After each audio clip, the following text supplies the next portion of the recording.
మాల్దీవ్స్ అధ్యక్షుడు మొహమ్మద్ మొయిజ్జుకి భారత్ అంటే చాలా చిన్న చూపులో కనిపిస్తుంది. చైనాతో రాసుకు పూసుకు తిరగడం కోసం భారత్ పైనే నిప్పులు కక్కుతున్నాడు ఈ మహానుభావుడు.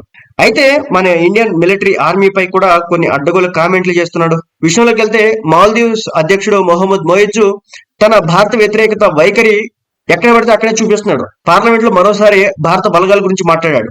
మాల్దీవుల సార్వభౌమత్వంలో ఏ దేశమైనా జోక్యం చేసుకోవడాన్ని అనుమతించబోదని, తమ సార్వభౌమత్వాన్ని పలుచన చేసే చర్యలను అంగీకరించబోమని చెప్పుకొస్తున్నాడు. భారత బలగాలు మే 10 లోపు వెళ్లిపోతాయని స్పష్టం చేశాడు.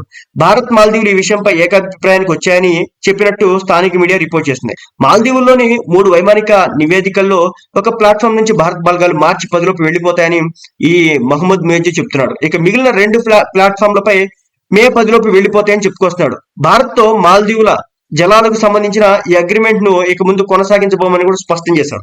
మాల్దీవ్ అధ్యక్షుడు మొహమ్మద్ మొయిజ్జు ఈ మేరకు పార్లమెంట్ లో ప్రసంగించాడు. అయితే ప్రతిపక్ష పార్టీలు ఎండిపి, డెమోక్రట్లు మొయిజ్జు ప్రసంగాన్ని బహిష్కరించాయి.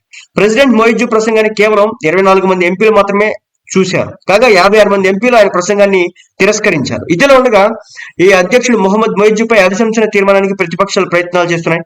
మొయిజ్జును తప్పించాలనే పనిలో నిమగ్నమయ్యాయి. మరికొన్ని రోజులు ఈ విషయంపై స్పష్టత రాబోతుంది. సో మొత్తానికి మనోడి పరిస్థితి ఏంటంటే చైనా వేసే చిల్లర కాసులకి కక్కుర్తిపడి ఇన్నేళ్లుగా ఆపన్నహస్తం ఇస్తున్నటువంటి భారత్ పైనే విషయం కక్కే ప్రయత్నం అయితే చేస్తున్నాడు ఈ సోకాల్డ్ మాల్దీవుల ప్రధాని మొహమ్మద్ మొయిజ్. ఎంతైన విషయం ఏంటంటే ఆ దేశ జనాభా మహా అయితే 5 లక్షల మంది మాత్రమే. కానీ మన ఆంధ్ర రాష్ట్ర జనాభానే దాదాపు 4 కోట్ల నుంచి 5 కోట్ల దాకా ఉంది. 2 తెలుగు రాష్ట్రాల జనాభా 10 కోట్లు.